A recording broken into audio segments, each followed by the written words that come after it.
I was supposed to do my live stream yesterday. I was supposed to film my weigh-in, my what I ate today. I was not able to do any of these things.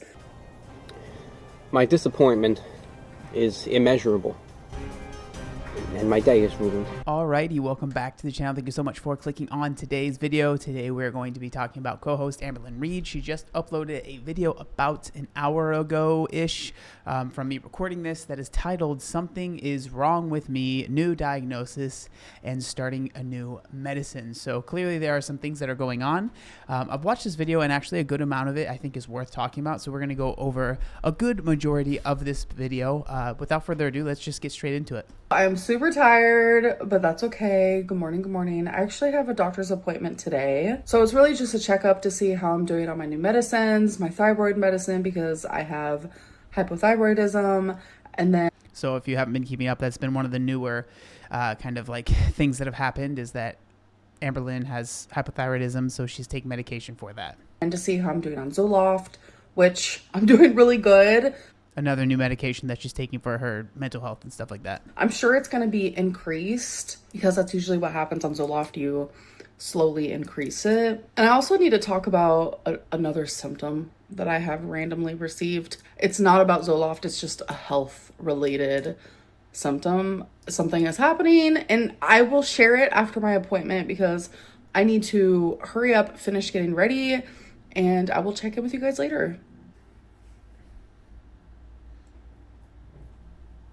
So me and my This made me laugh. It's so funny to go straight from like a hospital visit where you're worried about health stuff to straight into a photo of ice cream or frozen yogurt, whatever this is, you know. It's kind of comical. My mom got these frozen yogurt cones from Brahms. She introduced me, and they're actually so good. Usually, so recommendation for anyone that does get ice cream and you enjoy doing it, you know, there's nothing wrong with getting it every once in a while.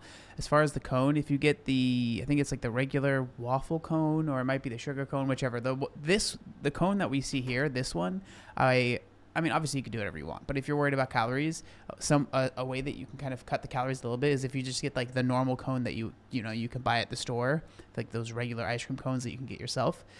Most ice cream places will have them, and they're significantly less calories than these like waffle like made there. Maybe they don't taste as good, but you know, I assume most people are going for the ice cream, and so, you know, just general tip to save some calories there. I get vanilla, but they didn't have vanilla. They just had chocolate and swirl, but they're delicious, aren't they? Mm-hmm. Yeah. Frozen yogurt is the way to go. Hello. So it's been a few days. Just a real quick, short update. I have been extremely busy the past few days. Something happened. I don't really want to get into it, but I'm all good. It's just life is short, and like I try every day to like think of something that I'm grateful for, and I write it in my planner. I try very hard not to take anything for granted, and in this moment we should all just say something that we're thankful for. And for me, I'm gonna say, just because I was editing this video and it's the first thing on my mind, I'm gonna say my doctor. I am thankful for my doctor. We're now back on the swing of things. I've been busy, haven't been able to film, but I literally filmed my Let's Talk today, and now I'm back to vlogging. But I just want to give an update on the whole doctor thing. So I am increasing my Zoloft. I was started at 50 milligrams, and now I'm going up to 100 milligrams. Zoloft has absolutely been working. I have been able to regulate my emotions. I do not wake up with like this extreme depressing feeling. I no longer have suicidal thoughts. I don't cry. I mean, I think this is all good stuff. I'm glad that she's taking this and that it's helping her. Every single day. I'm telling you, I used to cry multiple times every single day. I am not as anxious anymore. I suffer with really bad like anxious attachment and paranoia and contamination things and just so many different random anxieties. Like even when it's just storming, I used to get so scared, and my anxieties in every area of my life has drastically improved. I'm able to regulate my emotions more. Like I'm able to. I can't imagine, like, if the stuff that Amberlynn is saying is true, right? Where there's all these anxieties, it is very bizarre to hear that, but then also in the same breath and stuff, you know, be talking about how like the health is, it doesn't it seems like it's like there's a disconnect, right? There's like these other health anxieties where Amberlynn will have a rash and she'll freak out, or this thing will happen and she'll be really worried about her health. But then the size of her body is not something that causes her to like really seek out every possible avenue to help with that, right? It is very strange to me that Amberlynn is like hasn't fully like really tried to get back on like a GLP-1 medication, which I'm not the hugest fan of them, and I think that they're there's problems there, but I think that it's absolutely works, right? And Amberlynn is someone that I can see this being very helpful. I know that in the past that she tried to do it and things didn't work out, but like that's something that I'm just like, why would you not be like, this is something that I really want to do? Or even like a bariatric surgery could be something that could be genuinely life-changing and I would assume help with a lot of these anxieties that Amberlynn has. And it seems like it's not even mentioned, bizarre kind of. To think and rationalize before I react, and my feelings aren't so strong and sharp. Instead, they're rounded and calmer, and I feel happier and clearer, and I just don't have this like dark fog over me. Like I'm mourning every single day. Like I'm telling you, like just drastic difference. Like I am just so grateful for that. So what I was talking about with the random symptom that I'm having, I don't think it's because of the Zoloft, thankfully, because I do not want to stop taking it. I want to take this for the rest of my life. If it has me feeling this much better, like I'm just beyond relieved, and I need this in my life every single day. But the last, I want to say for like 5 days, almost a week now, I have been itching really bad in the palms of my hands. It has been so bad that I've had to like get scissors and like just dig them in my hands. And I've digged so hard that I have like red. Can you see that? Like the red is not what's making me itch. I have caused that from how hard I'm itching. And it's usually only at night while I'm sleeping and when I wake up. And so my doctor's like, okay, we're gonna need to do some labs. So he's gonna do a whole liver panel, because I guess that's a symptom of something being wrong with your liver. I have no idea. So he's gonna check on that. And then I also need to get labs done to see if the medicine I'm taking for my hypothyroidism is working, to see if I need to like... I mean, I hope it's not liver stuff. From what I understand, the liver is relatively resilient. And so hopefully if it is something, it could, figure some stuff out, and it could be kind of, figured out, I guess. I recently, I haven't really talked about this on video, but I recently found out that my dad has liver cancer, and he's going to be going through, at first it was a very weird situation. So he found out he had it, and then they said, oh, well, I think we're just going to be able to do surgery and it won't be a problem. And then we were like, okay, cool. He had the surgery, everything went well, and then they called him back a few weeks later and they said, actually, it ended up spreading, or we didn't get everything, and so you're going to have to do radiation.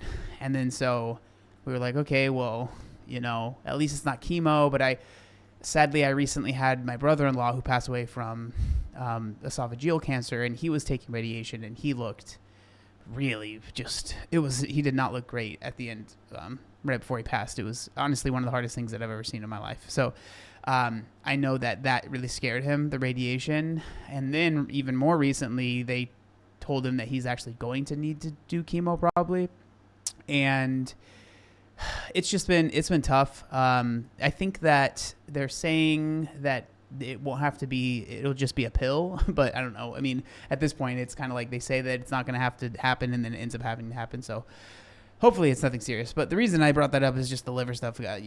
From what I've understood, everyone that I've talked to about it, the liver cancer is relatively, it's like a cancer that people a lot of times kind of pull through because the liver is so resilient. So I do, if there is something going on with Amberlynn's liver and stuff, hopefully it's able to bounce back. take more, increase that, or whatever it may be. So we're going to do labs for that. And there was another lab that he was pulling. I don't remember what it is at the moment, but I have to print off all those papers. I'm actually going to go tomorrow to get that done. So yeah, I'm like worried that the itching can be due to liver. I don't know. The body is just like magnificent, and like a good way and a bad way. In the ways of like, your body can do some crazy things, but it can also heal, and it can change for the better. And I feel like your body genuinely fights for you. Your body loves you, and you just need to do right by your body. But it's magnificent. Yes, I agree. I agree with that 100%. And I feel like one of the biggest things that I did for myself was focus on, you know, losing the weight and getting healthier and treating my body the way that it deserved to be treated. And I really feel like that's been something that's been helpful for me. Magnificent in the way of like the crazy things it can do, the beautiful things it can do, and just health in general, whether it's mental, physical, whatever it may be. But anyways, I'm done rambling. I have to edit my Let's Talk, get that scheduled for tomorrow. Things are just genuinely so off. I was supposed to do my live stream yesterday. I was supposed to film my weigh-in, my what I ate today. I was not able to do any of these things, but everything is. So this is where, you know, this stuff with Amberlynn and people get frustrated because there'll be this video, right, which was a few videos ago, where she's so excited saying, I'm going to, you know, I'm turning over a new leaf. I'm going to really focus on my weight. I'm going to really, you know, and I felt she was doing something that was good, which was filming her whole body, standing on the scale with clothes on, you know, and showing this is how much I weigh, to kind of put an end. There's always going to be people that will never believe anything Amberlynn says, but I feel like for people that are maybe a little skeptical, they saw that. And I even saw some people be like, okay, well, you know, that's clearly what she weighs. And so that's where we're starting. And then it's like, we're a couple videos later, it's like, oh, well, I wasn't able to weigh myself. And it's just like, I think that the reality is that you didn't want to weigh yourself because that number is probably not going to be something that you want to see. And that's fine, but why not just say that, right? Because let's be real. How long does it take to push? I don't think she even uses a tripod, right? To put your phone down on wherever it is you put your phone down on and stand on the scale. How long does that take? At most, if you have to change into your clothes, 10 minutes, you know, like, and I feel like that's being generous. It doesn't take that long, right? And so it's like, it just doesn't seem like it's something you want to do, but it's like, I just don't, you know, I don't know, whatever. Back in the swing of motion of things. Currently, right now, I don't think I'm going to have like a YouTube schedule. I just can't stick to something right now. I just have a lot going on behind the scenes. For sure, a vlog is going to go up every Monday though, because I genuinely love vlogging. It's literally my favorite. But just like the weigh-ins and the what I ate today's, that to me is just messing with me. All right, you guys. So yeah, I mean, no one is forcing you to have a schedule, right? Amberlynn, this is a thing you've put on yourself. No one is saying that you need to have a schedule and they won't watch if you don't. I think upload when you can, but like, I think, you know, if, I don't know, like, it seems like you wanted to do the weigh-ins every week because you felt like that would help you stay accountable. And so, you know, like, obviously I hope that you still have something to be accountable for. So it has been hours since I last talked to you. I have taken Twinkie out. I have showered. I edited my Let's Talk. I scheduled it to go up. And then I was editing this. And then I went onto my health chart portal thing just to see if I forgot to tell you guys anything. And I did. The other thing that they're doing labs for me is to see if I have a liver autoimmune disease. So that's kind of within the liver panel. I didn't even know there was a such thing. I have no idea, but I'm just very grateful for my doctor that he's trying to figure this out, because like, what? I'm itching so hard. I am causing welts. Like, I'll show you a picture here of how it looked right after I was done itching it. Like, there was nothing on my skin. Like, this is an internal itch. It's not like a rash or anything like that. I was itching so hard. I created that. And then the welt like went down and now it's just red. And the other thing is I have like a slightly elevated blood pressure. Like when I was in the ER a couple months ago, when I first got there, my blood pressure was a little elevated. But like as I sit there and I'm sitting in the ER bed, my blood pressure does go down to a normal rate. But for some reason, like whenever I'm up walking or if I'm just like nervous about a doctor's appointment, my blood pressure is always elevated. So I'm actually going to be put on some blood pressure medicine. And I'm very nervous about it because he said it could make me dizzy And I just don't even like the thought of that. The side effect of being dizzy outweighs what could happen from having elevated blood pressure. Yeah, I mean, for sure, because especially having elevated blood pressure, you know, every once in a while, it's not the end of the world. But if it's like consistently elevated, and it seems like every time Amberlynn's gone to the doctor, there's an explanation as to why it's elevated that has nothing to do with, you know, Amberlynn's weight. I think that those two things can be correlated at least a little bit, right? But it seems like every time that she goes, there's some sort of excuse as to the reason behind why this blood pressure is elevated. So, you know, I think obviously taking the medication is probably a good thing to do. But then again, I'll say it a million times, focusing on your diet, focusing on getting more movement in every single day will only help. It certainly will not hurt that situation, right? 100%, it will not hurt it. Okay, you guys, so this is just a little mini update about my labs. I went there today, and online they said they close at a certain time, but I went there and that wasn't actually accurate. I literally was 20 minutes late. They said they close at a certain time. I got there an hour before they closed, or what they said they closed online. That's okay, I'll just go a different day. Tomorrow is 4th of July though, so they said that they're not going to be open until Monday, so I might go Monday, get my labs done. And I'm going to be downright completely, vulnerably honest right now. I think I have too much anxiety taking my blood pressure medicine. So now we are not taking the blood pressure medicine. And so it's just like, this is where it's like, you say that you care so much about your health and it's so important to you, but then when something like this happens and it's just like, again, it's just like, well, okay, like how important is it? You know, you have doctors that are, you even earlier in this vlog said, I am so thankful for my doctor because they really care about me. But then they do something that you disagree with and you're like, okay, well, I'm not going to listen to that thing. My blood pressure was 152/86, I'm pretty sure. So it's nothing like extremely insane. So 152/86, I did a little bit of research, right? So if we look at this chart right here, that is hypertension stage 1, right? And so it obviously it could be 200, you know, over 120, which would be terrible, right? And so it's not that bad, but if we look here, this is ideal, and we are quite far away from the ideal range, right? So this whole area here is the ideal, the green, and we're all the way up in pink. And so, you know, definitely something that we should be worried about and not be like, oh, it's no big deal. No, I'm completely fine. Everything's fine, right? It is high, yes, but like, I don't know what it is. I feel so anxious to take it. Genuinely, I think it's because like my doctor warned me that I'm going to be dizzy on it more than likely, especially in the beginning, because your body gets used to having a certain blood pressure. So then when it lowers, it feels almost as if your blood pressure is too low. Dude, that is a very interesting reason why you're not going to take the blood pressure medication. Because my body has gotten used to having, literally as it said, because my body has gotten used to having hypertension stage 1 blood pressure, if I took blood pressure medication and got it into the ideal range, then I would feel a little weird. And so therefore, I am not going to take this blood pressure medication. Come on, man. Like, these doctors can only do so much if you're not willing to help yourself. Like, come on. I don't know. I'm no doctor here, but that's just what I was told. So then your body gets dizzy and like eventually it evens out. But oh my God, I feel so anxious about it. And it's like Zoloft takes away all my anxieties almost, but not this one.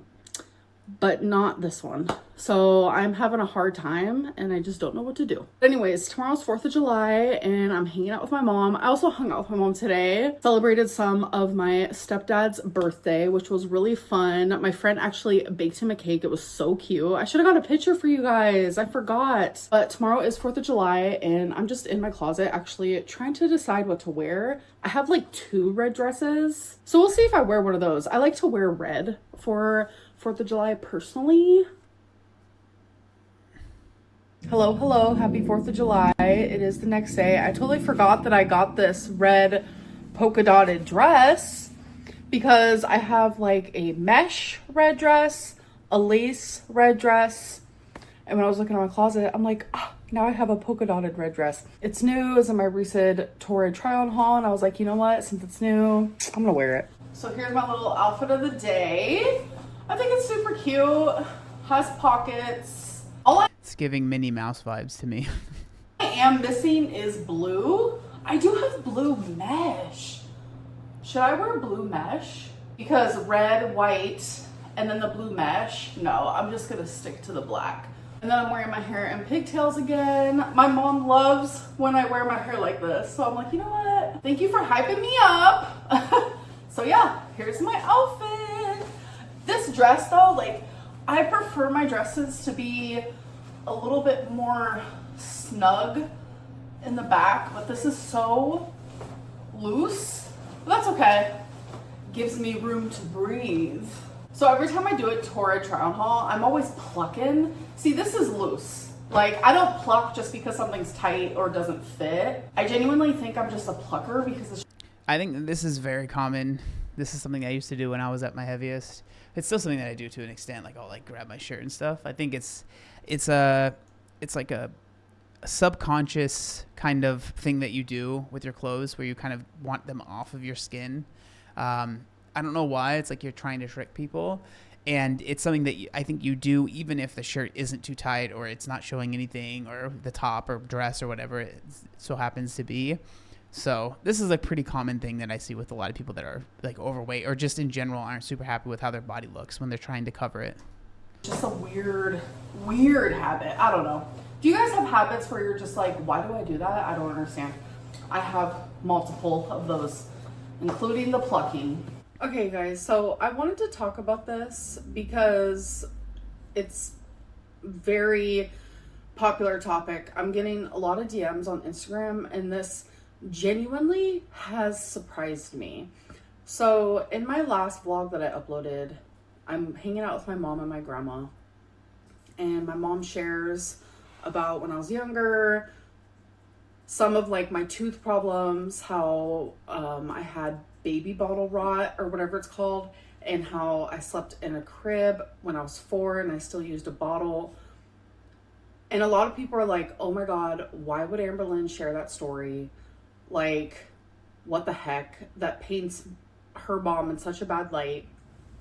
And I'm over here just like, what? That's nothing. So yeah, this stuff, I mean, I don't know how many of you guys saw the last vlog, but we're not going to watch it, but where she was like talking, she like talks about, you know, her mom. This isn't the vlog right here, but she hangs out with her mom in this like recent vlog that she did, which I don't think we even talked about it, but it was this one right here where her and her mom were kind of just like talking about these situations and things that happened when Amberlynn was younger, and they were certainly like, yikes, you know. But I think two things can be true at the same time. Like, yes, you could just be sharing your past and be like, you know, this is just what it was like. But it also, like, you have to understand that you are sharing this with a large amount of people. And Amberlynn, regardless of if you feel like it's fair or not, or if it even is fair or not, a lot of those people are not the biggest fans of you. And so when you share this information, it's not going to, I think, hit the same way that maybe you think it will. And it really, I don't know, it's bizarre just because it felt very unnecessary to share. And it does make put your mom in a pretty bad light. And it's a relatively unnecessary thing to share. You know, I've talked a little bit about my past as well, and we didn't have the best, you know, situation growing up myself.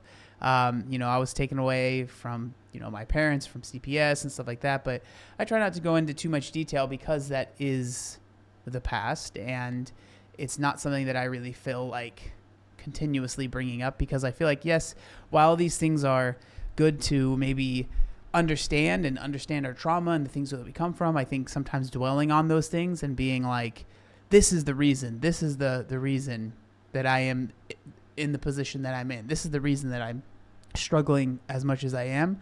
Well, maybe it's good to at least acknowledge that those things happened. I think sometimes when you continuously kind of dwell on those things, a lot of times you will turn them into basically excuses, right? Something could be not your fault, but it can still be your responsibility to change it, right? And so I think more than anything, I think most people would agree that the things that happened to you when you were younger with your parents and the neglect that you faced, while that's not your fault at all, the situation that you're in now is certainly your responsibility. And I think consistently bringing those things up, I feel like some people feel that it is you trying to almost shift the responsibility away from yourself and say, like, you know, see, look at all these things that weren't my fault and there's nothing that I can do about it. Like, if you truly want to change, Amberlynn, you have to understand that, yes, those things happened to you, but dwelling on the past and like dwelling on it and focusing on it and talking about it all the time it's not, in my opinion, going to move you toward healing. It just I think sometimes it can kind of keep you stuck in the same situation over and over again. That was like my normal. That was like a story that me and my mom and my dad share with everybody because we find humor in it. And yeah, I mean, that's not good. I don't know what else to say. Like, it's not funny. And like, I think you guys maybe should revisit the telling of that story and think about like if this is something that I am proud of, you know, because I mean we're all learning and growing still, right? And I know your mom has been clean for a while, but I think there's still some things that maybe need to be relearned here, right? It started to make me think that like some of my trauma is like so normalized to me, and that's what I was used to growing up, that like that story genuinely didn't even feel like anything bad.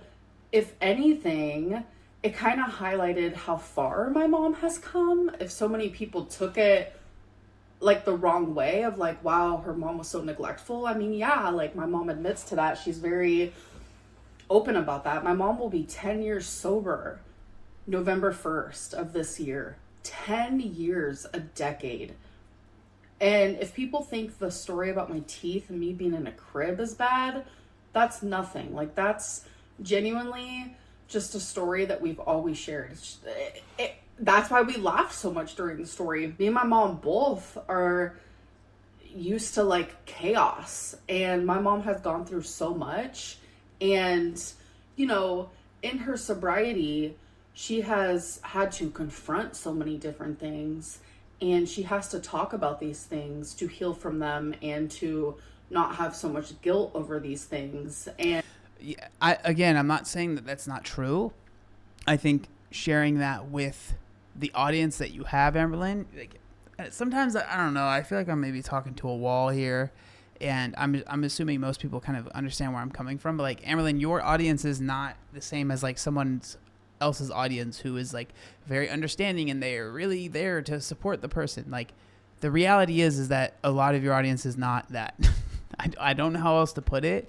And so like, I think you have to use a little bit of candor in what you end up sharing. And I'm not saying like you have to hide everything and put on a facade, but like there are certain things that, regardless of what the intention behind it is, I just don't think that it's going to be helpful for really anyone, especially the people in your life, to share that with an audience of people that are not going to be understanding and they're just going to call that out, right? And she's had to ask for forgiveness, and I have forgiven her my whole life. I very much am unconditional in that regard. But a big thing is my mom always said, anything that she put me through in my life is my story, and I'm willing to share it. And what I love about sharing it now, this day and age, is that's the past. And seeing how far my mom has come is just so incredible. You guys wouldn't believe where my mom used to be in the childhood that I genuinely had. And a lot of people have said through my years on YouTube, Amberlynn, why do you talk so badly about your parents? Why do you share this and that? Why do you over-exaggerate your childhood? The crazy thing is, I underplay everything because I love my parents so much and I don't want them to be painted in a bad light. And that's a big reason why And I mean, I understand that thinking. I pretty much kind of do the same thing with my parents. I get it, right? And the thing is that it isn't anyone's business. So like, no one is forcing you to share this information, right? This is you willingly choosing to share this information. Just like when I talked about my dad earlier, right? Like no one forced me to share that, right? But you have to understand that with that, it's going to come with people. You're going to have the things that they're going to have to say, especially with someone that is as controversial as you. And so I'm not saying like you're not allowed to talk about it. Obviously, you can talk about whatever you want, but I think for more than anything, it's just like you can't also be surprised at how people react when you have been doing this for over a decade, and you kind of know how people are going to react. You know what I mean? I don't talk about foster care or why I was in foster care or things around it because I'm not over exaggerating. I'm downplaying everything that I went through, I guess, for this reason, because I don't want people to like look at my parents and think of them in a harsh way. But then it just gets convoluted and confusing because it's like, my story is my story and my mom has come so far, and every single day I'm like, you did that, woman. I'm so proud of you. She is such an inspiration. Like, it just makes my heart feel so full. Like, if we could plug in a little device, this is such a Black Mirror episode, plug in a device and see my memories or see my mom's memories and then look at her now, you guys, it is such a beautiful thing how amazing and glorious life is once you find that sobriety and you completely change your life. Me and my mom. Yeah, and I mean, I don't really disagree with anything that was said there, and like I think that there is, there can be so much awesome like change that people can make. I definitely experienced that myself with my mom as well, and like that stuff is awesome, and I'm not saying like you can never share that stuff, but all I am saying is that you can't be surprised when you share a very intimate detail with an audience of people that you just know they're not going to respond very well, but that's just how I feel. I'm curious what other people think down in the comment section down below. We're not going to watch the rest of the video. It's kind of pointless. It really has nothing to do with anything. But yeah, thank you guys so much for watching, and I'll see you guys next time. Peace.